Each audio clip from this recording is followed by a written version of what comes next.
If you've watched my videos on unconventional sewing, you'll know that I use unconventional fabrics that I mix in with cottons. So it could be lightweight curtain material, it could be very lightweight upholstery material, could be cotton, could be corduroy. I could end up with something like this.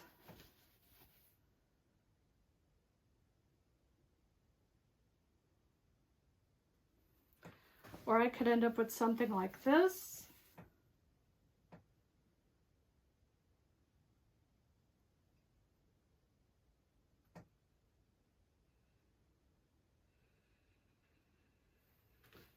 Or I could end up with something like this.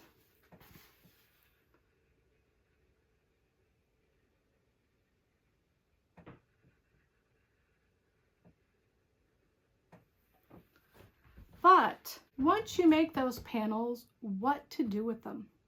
Well, I have two projects that I'm going to show you of what I used with these unconventional sewing patterns.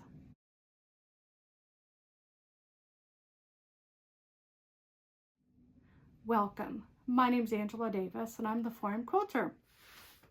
And today we're going to produce something with the unconventional panels that we've made from a previous video. And I'll leave the link below on the playlist for those unconventional sewing.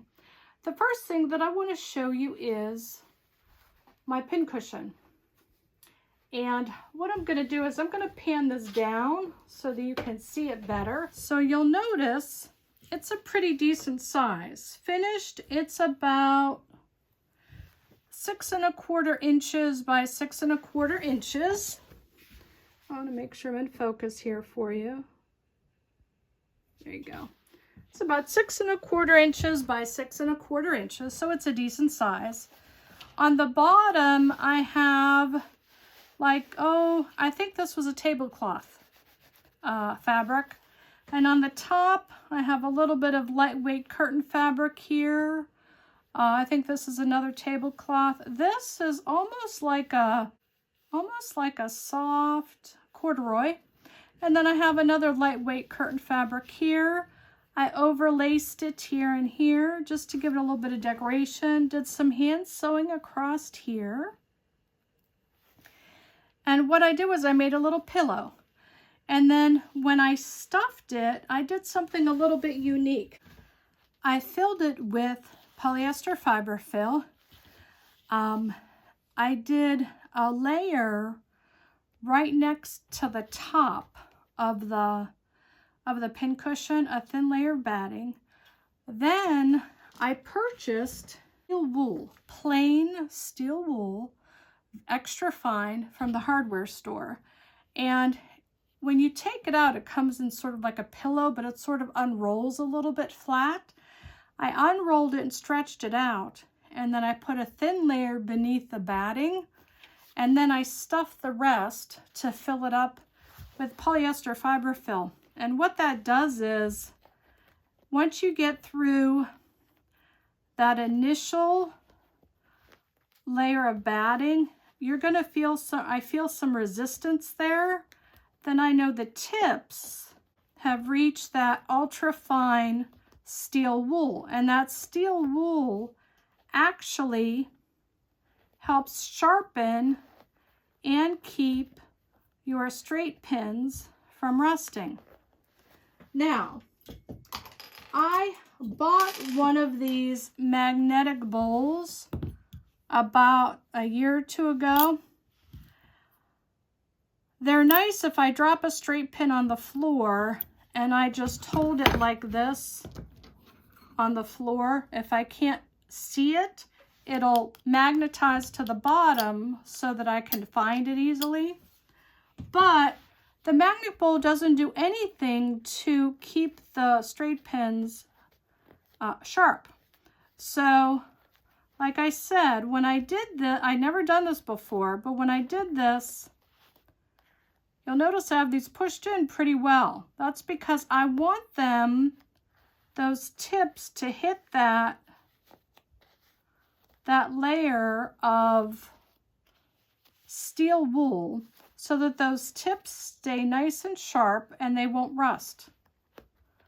And the pincushion is pretty.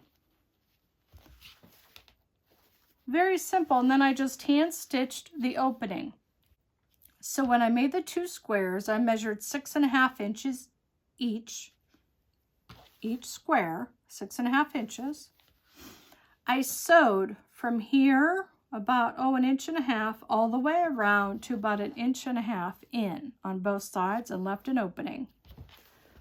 Against this top front, I put a layer of thin batting, and then right underneath it, I put a layer of the steel wool, and then I just filled in the rest with polyester fiber fill. I also think I used a little bit of scrap batting in there. I think I did, as a matter of fact. Oh, I feel a pin. Yes, I do. Where are you?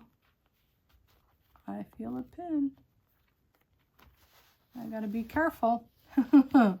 But I think I filled it in with a little bit of polyester fiber fill, and I also filled it with some scrap fabric and some scrap little bits of batting to fill it in. And there it is. I also made a couple little French knots over here just to decorate it. So there it is, a pincushion.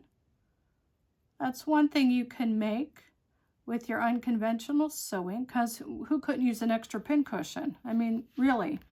So there we go. Let me turn it for you so you can look at it again. A little bit of lace here. A couple French knots. Teaching myself how to do French knots.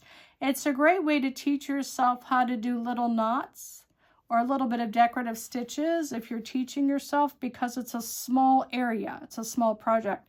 And here I have some utilitarian stitches here. The big long embroidery stitches. Straight stitch. So it's a nice little project to work on. The second project that I'm going to work on now is this. This was a bag, a tote bag, that I purchased at the thrift store.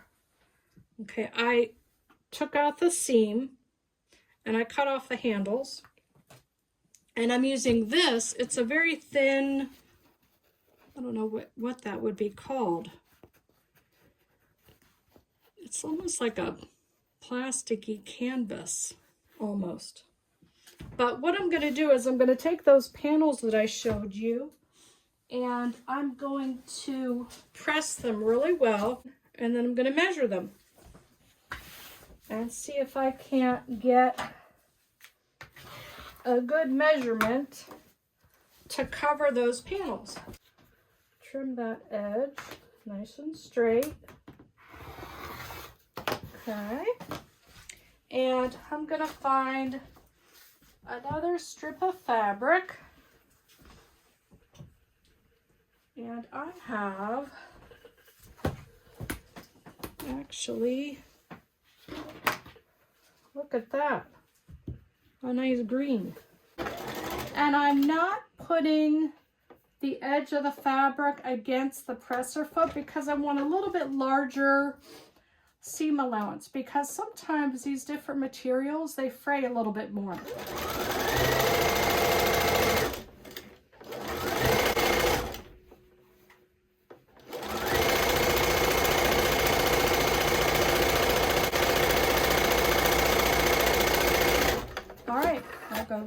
Give that a quick press. Side to be the front, or do I want this side to be the front?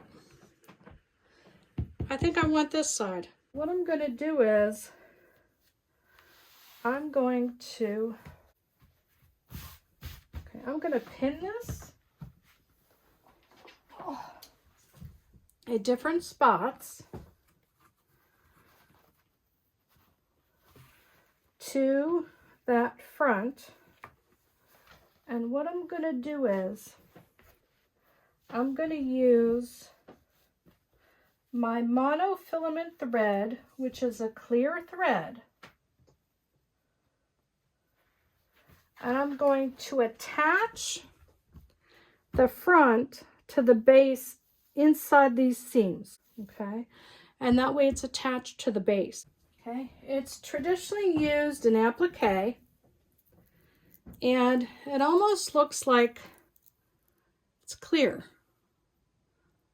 Can you see that? Can you see it there? It's clear.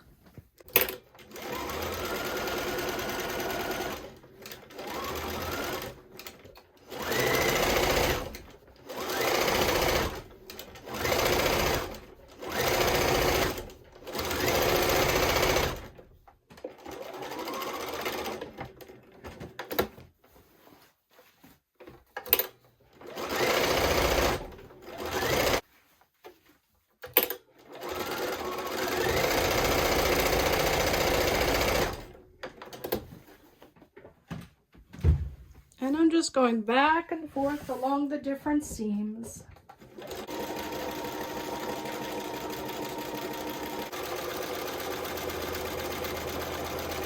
Just gonna stitch right off the edge. There we go. Now, I've got lace here.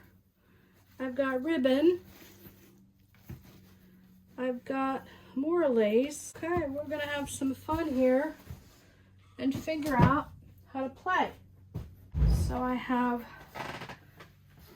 one panel here, and I have, let's see,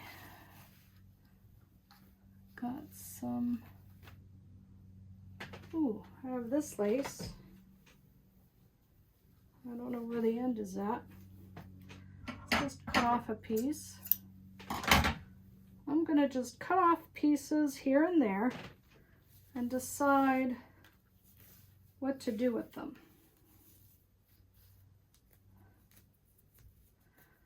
You know, for 2026, I really need to get organized. Okay, there's a piece of lace. Here's pink.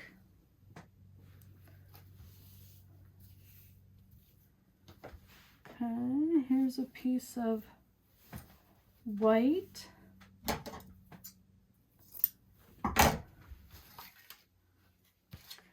here's some still on the card. Look at that, 4 for 98 cents. That might have come from the old Woolworths. How many of us remember Woolworths? So let's see what we want to do. Look at this pink. Look at that. It's a nice little accent piece. I might break up the dark down here a little bit, maybe. Or this crocheted edging. Look at this. I don't know how long this video is going to be. I don't know if I'm going to get done with this purse tonight, this tote bag tonight. When I get tired, I'll stop. Look at that. Look at that. Sticking to me. Wonder if I could do something like this. Look at that. Could do something like this. Let me iron a piece. Cut off a piece. Press it, see what it looks like. Okay, there's that. Look at that. I might do a little bit of tacking just to keep that in the down position. I kind of like that. Ooh, look at this. It's a light blue. See that? Do you see it? What about that? This would bring out this blue here. See this blue? And this blue? See? I think that would work better because I think it would bring out the blues. If I put it over here, it'll get lost. But I think if I put it over here, it'll accent. See, it shows up better against the dark. It'll help us pick up this blue. What do you think? I think that would work. Let's try that. cut off a piece here and I'll stitch it. I'm going to start here underneath. Just stitch it straight down. All right, I like that. What I did was I stitched it from here underneath the lace all the way down. Then I came back up and stitched it right on that very edge. And then I came across here and I stitched it along this side because I was afraid this lace is a little more delicate. I didn't want it to get snagged on anything. So I wanted to make sure I stitched this side down. So I think this helps pick up this blue.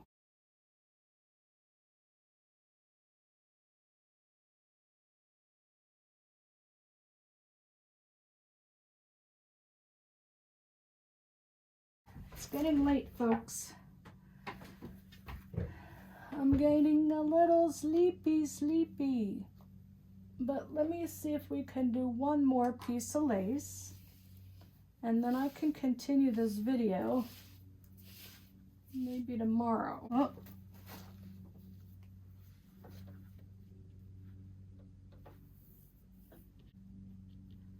And then I can take this white and do cross the white over top the middle. I think that would look nice. Sort of brings out some of these reds, you know. There's a little bit of like a salmon in there, pinky salmon. I mean, even though these are reds, it's the same color family. I think I can stretch that. I think I can talk myself into that. I think I can. I think I'm gonna do this pink and this white. I'm gonna call it a night and then finish this video tomorrow. So let me press this. Okay, so this I believe is going to be the front. And I'm going to add more embellishments, but not tonight. Not tonight. Tonight I'm done for the evening. So I will continue this video tomorrow evening. And I might add some embroidery stitches and maybe some buttons here and there. So signing off for this evening. We'll see you later. Well, I'm continuing working on this piece here. And I'm going to do just a few stitches up here. I did some down here. You can see the rows of the straight stitches there in the green. Some here, and now I'm going to do maybe just 2 or 3 rows up here. I'm going to try and turn the camera down so you can see, okay? You can see that or not, but just doing 1 or 2 stitches at a time.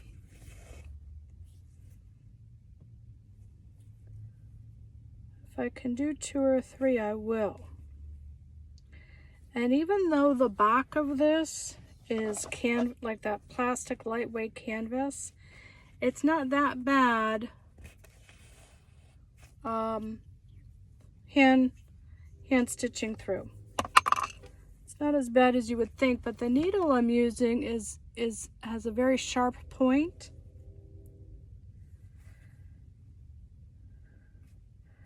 And I think that helps. You can see there. I'll push it through.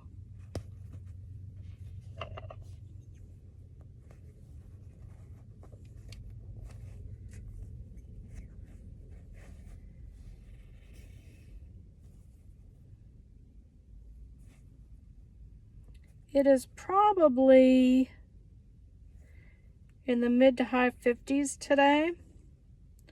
So I can sit in my car comfortably and not have the heat running. As long as the sun's out. So I think that's why it's making, the car is actually quite comfortable. as far as the temperature inside the car. I work in an office, so it feels good to get outside and, you know, get out of my cubicle. I'm trying to do this so you can see. I know it's hard with the angle. I'm going to push it through to the back. Okay. And I'm going to take a little tack stitch at the end of that row. And I'm going to come out where I want to start the next row. I'll just turn it. We're always turning our work, aren't we? I'm toward the end here, so at the end of the piece. So it's hard to lay it flat. But just to keep you updated, I'm still working on this piece. I'm gonna make a tote bag handbag for myself with this. So my plan is to obviously have a lining, and the lining I want to have, I'm going to create an inside pocket. I'm thinking about on the outside of the back panel, because this is the front. The back panel's not going to have any embroidery stitches. So I'm thinking about the back panel of putting in a pocket in the back. And I'm thinking about doing a zipper closure. Now, I'm not real good with zipper closures, but I think I can handle that. You know? Ah, I pulled my needle out. I only need like 1 or 2 more stitches. There. Now, if I can pull this through and tie it off, I'll be happy. Let's see if I can tie this off.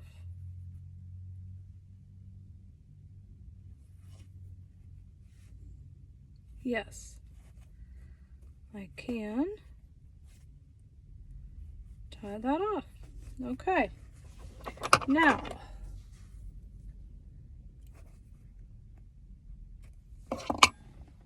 get rid of that. Okay, so that little section is done here. So now I have to decide where else I want to stitch. I did some little, oh gosh, why am I forgetting what they're called? See, I did a straight stitch, I did a buttonhole stitch, French knots, that's what they're called, French knots. Did some French knots, and I did a buttonhole stitch over here. So I think I'm gonna do my tan, and I'm basically working those 3 stitches. Straight stitch, buttonhole stitch, and French knots. That's basically all I'm doing because I'm still teaching myself. Okay. Can we put a little knot at the end?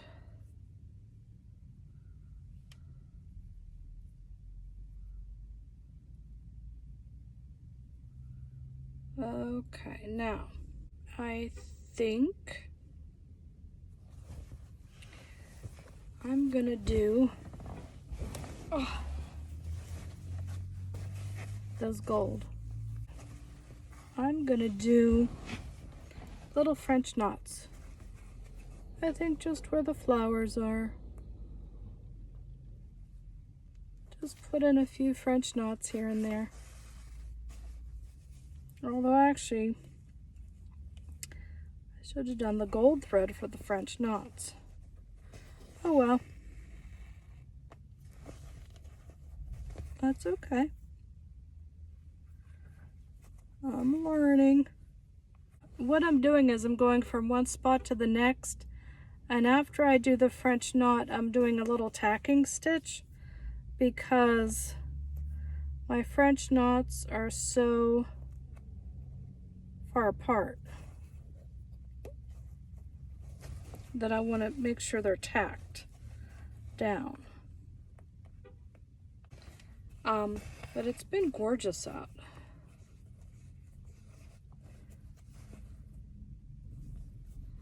So let me show you what I'm doing. Try to. So I know being in the car doesn't give you a really good eye view, but the flower has little parts to it. See the little parts hanging out of the main flower? That's from putting the French knots. And the French knot is actually a nice little beginner knot to learn. And that's why I'm doing it. You pull through and you hold your needle and your thread. I don't know if you can see this, but right near the bottom where the thread comes out, you're going to pinch the needle and the thread, and you're going to wrap the thread around 3 times. Then you're going to go back into the spot right next to where you came out, and that creates a little knot. And like I said, because my French knots are kind of far apart, I'm just doing a little tacking stitch on the back just to sort of anchor them. That's all. But like I said, this piece, I want to, oops, 1, 2, 3, I dropped my stitches. I'm gonna be carrying this around as my purse for this winter. So I want, you know, I'm gonna have an interior pocket, an exterior pocket, and I think I'm gonna have a zipper closure on the main opening, which I'm not real good at doing zippers, but you know, the only way to learn is by doing.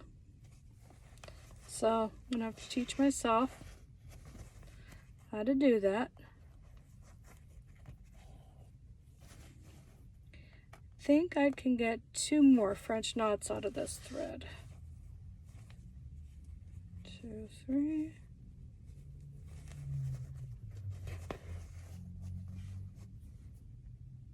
Tack it off.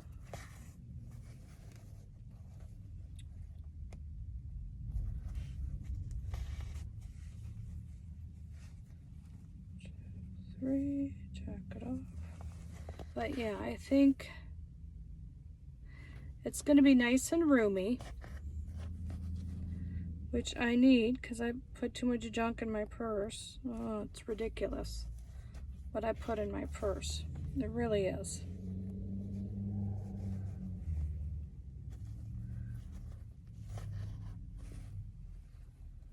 Okay, I'm going to tie off this thread.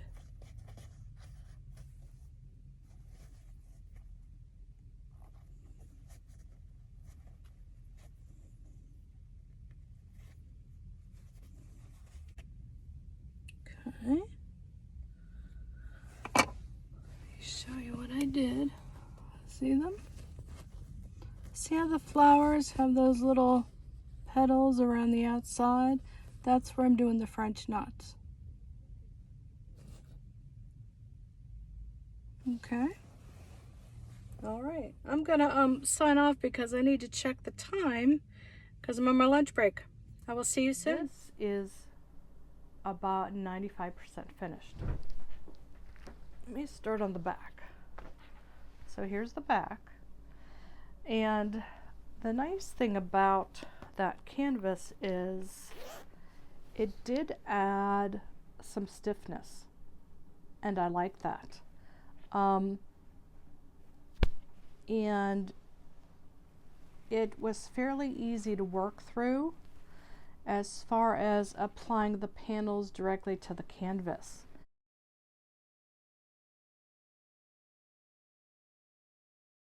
that was to just get it anchored. And then from there, I decided which side was going to be my front. So obviously this is my front. And then once I made the decisions to apply all my lace, then it was time for me to think about all the hand stitching.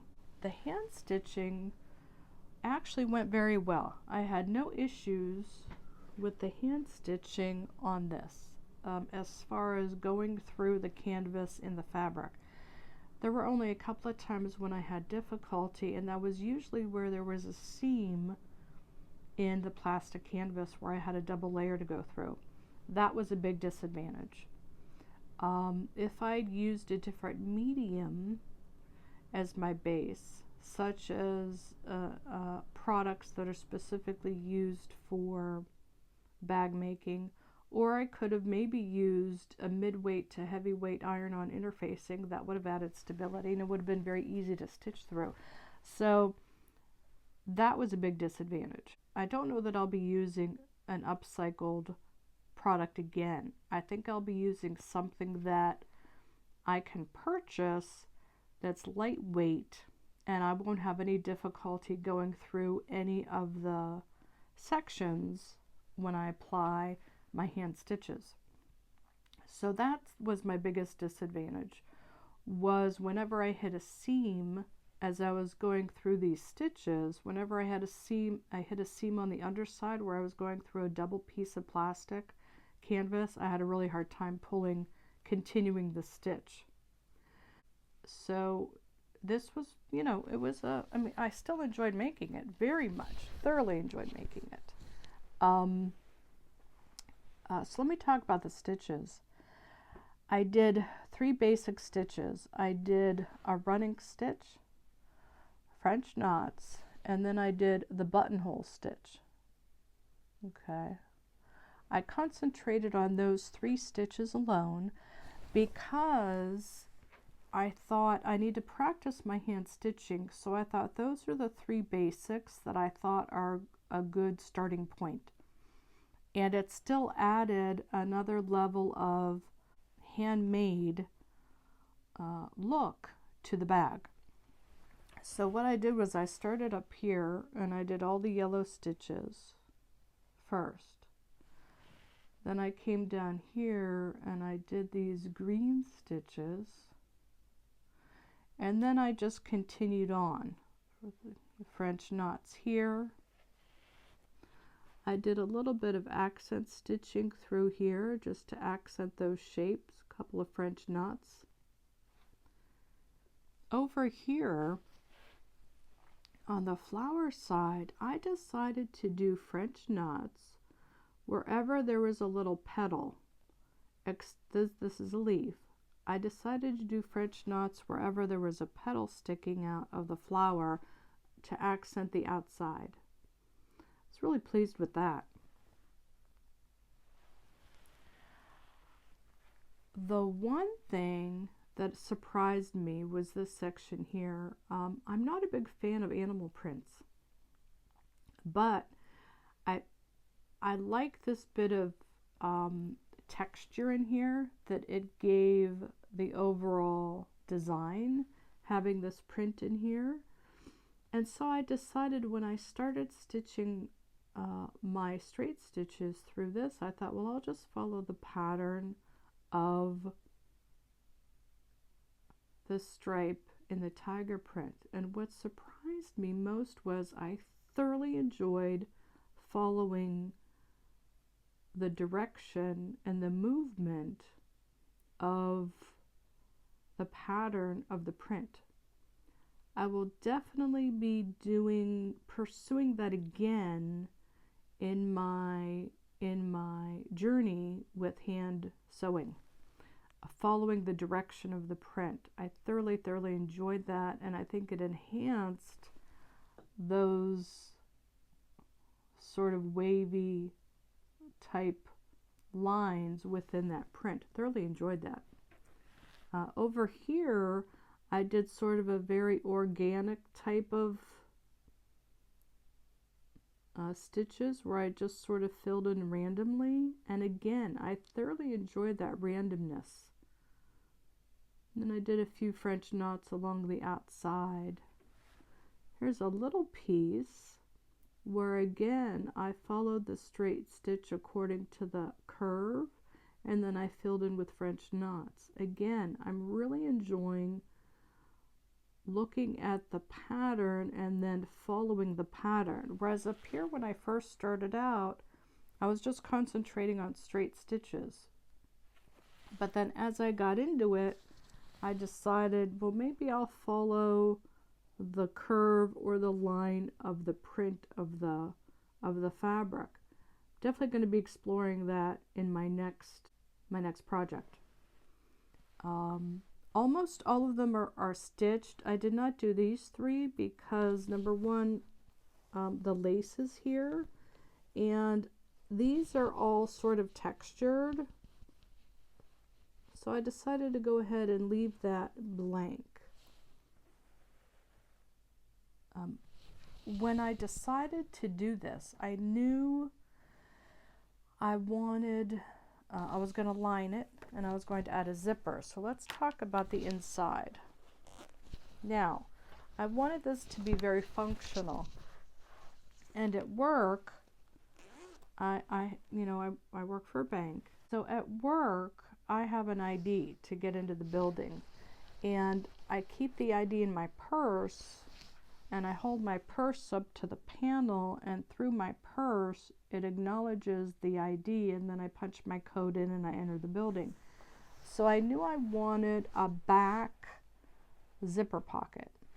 I was thinking about just putting an outside pocket in, but I can't run the risk of that ID falling out. So I added a zipper pocket. So there's just a white line zipper pocket. And what I did was I measured the pocket so that it would be deep enough to fit my entire hand, so that I can put other things in there if I want.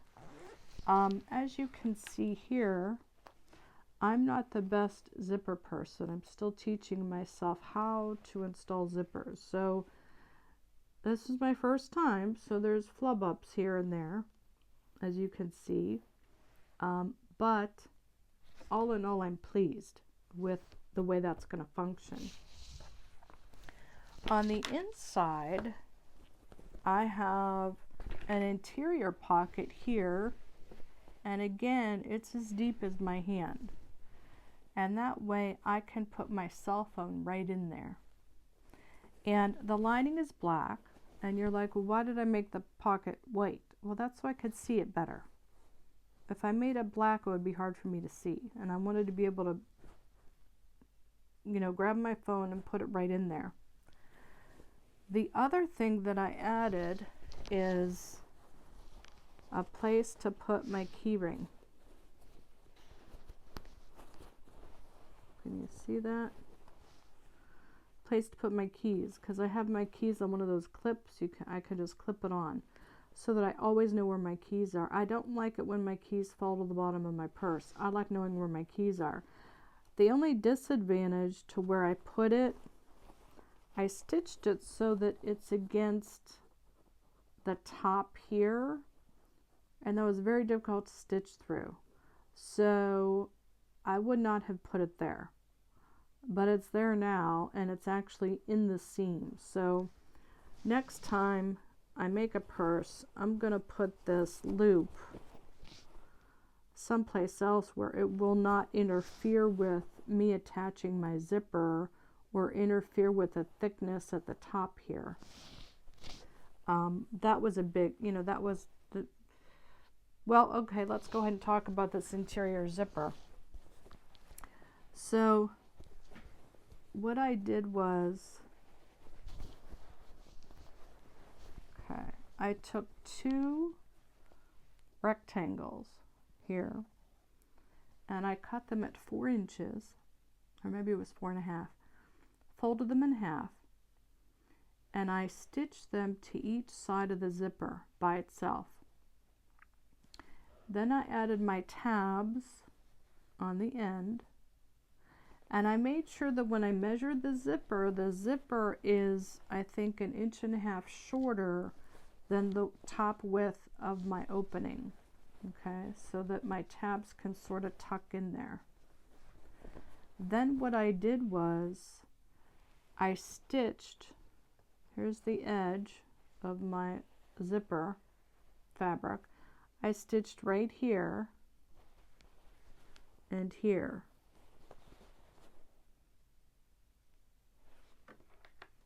Stitched right here and here. Okay. Now there's a little bit of flap left over. Okay, I have to hand stitch that down. Now, here's the issue I had. My machine, when I got to the thickness where my handle was, I was having a very difficult time getting through here. And as a matter of fact, it dropped stitches here. Do you see that? It dropped stitches because of the thickness. I was having a hard time adjusting my machine to accommodate that. So what I'm going to do is today I'm going to go back and hand stitch across here to reinforce it. And I think, yeah, over here it did the same thing. It dropped some stitches. So I'm going to hand stitch from here to here.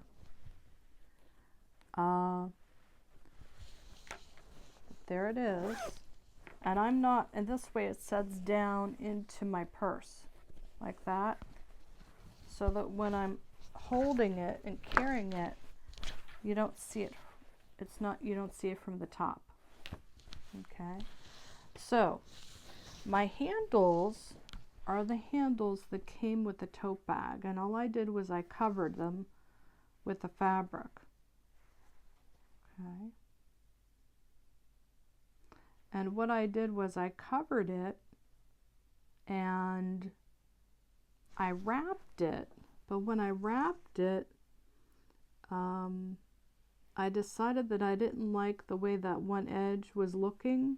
So then I covered it with another strip on top. And I hand stitched it along here and here. And then I just took a straight stitch here and here to make sure it was anchored, because this handle's very strong, very strong. The handle I attached to the inside of the bag. I anchored it on both sides, and then it stitched again when I stitched the lining to the main bag. So it's stitched twice, and then I did a top stitching all the way around, so it's stitched a third time. So the handles are very, very secure, very secure. I'm not worried about my handles coming loose or anything. I do have this stitching showing here, but I needed to get my zipper in there. So I think the one thing I would do differently, I don't do zippers, so I think the one thing I would do differently is I would have attached my zipper when I attached the lining. I think I would have done it that way, but I don't do zippers, so I was sort of trying to figure out how could I do this. It's all a learning process. It's all a learning process. So like I said, I'm very pleased, but there are things that I would do again and things I would do differently. And I definitely, I enjoyed making the unconventional panels very much. And, deciding which colors to put together, which textures to put together. I have no regrets about how this turned out at all. Has a nice weight to it. And my lining, I measured it exactly the measurement of the bag. And then once I got it in there, I ended up taking in the bottom by 1/4 inch. And when you do that with the lining, it fits much better into the corners and the bottom. It really fits in there snugly. And the lining is attached at the top. So, and then you just push it through. I did not videotape that. I was really in the zone when I was working on this. Let me grab some more coffee. I was really in the zone when I was working on this and just thoroughly enjoying the process. But I wanted to give you some ideas of what you can do with some of those unconventional panels. And I've been thinking about this project for quite some time. The other thing that I decided to do was I decided not to put beading on it. I really thought I was going to put beading on it, but then as I was stitching, I realized I was happy with the stitching the way it was. And I decided not to put beading on it, and I'm glad I didn't. Maybe the next purse I'll put beading on, but this one, I think between the stitches and the lace and the trim, I think that was enough. I think that was enough. So I'm really, really pleased with the bag. Very pleased. Now, let me measure this for you. The finished measurement is 13 inches this direction.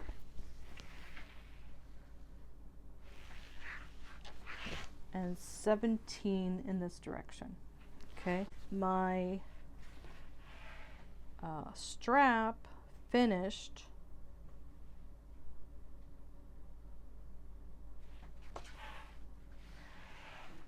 is approximately 24 inches finished from here to here. So it's 24 inches from here to here finished. So it was probably cut about 25. Let me look at that again. Yeah.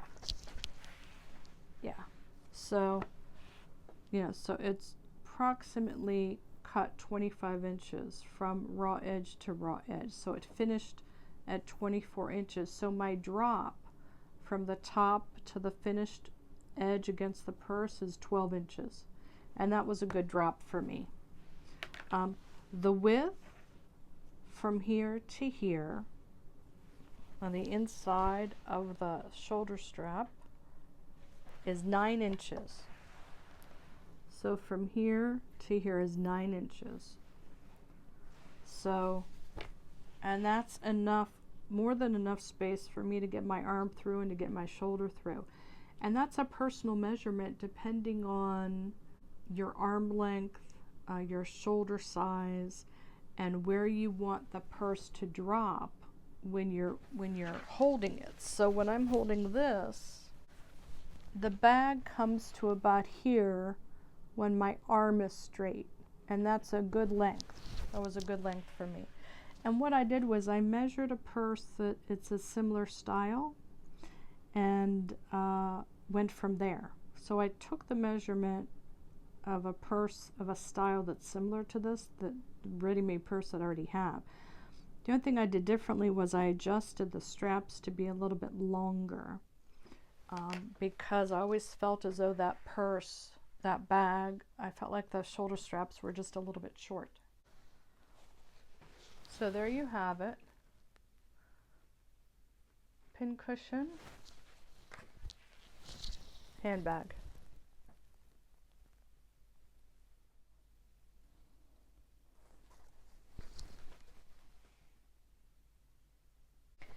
I hope you try them. Make one for your own. Make both. Make a couple. Make some gifts. It's that time of year. If you enjoyed this video, you know what to do. Give it a like, subscribe, and hit that notification bell so you don't miss any more videos. I'm going to finish my coffee.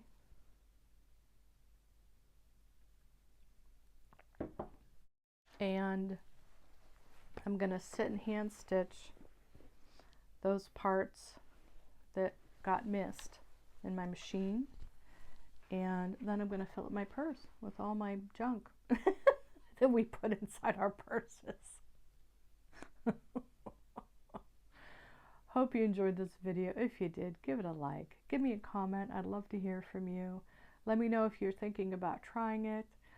I would love to see any results of your sewing. I'm on Facebook for the 4 AM Quilter, and I'll leave that in the link below. Hope you enjoyed the video. Hope you have a great rest of your week. My name's Angela Davis. I'm the 4 AM Quilter. Remember, why sleep when you can sew? Bye.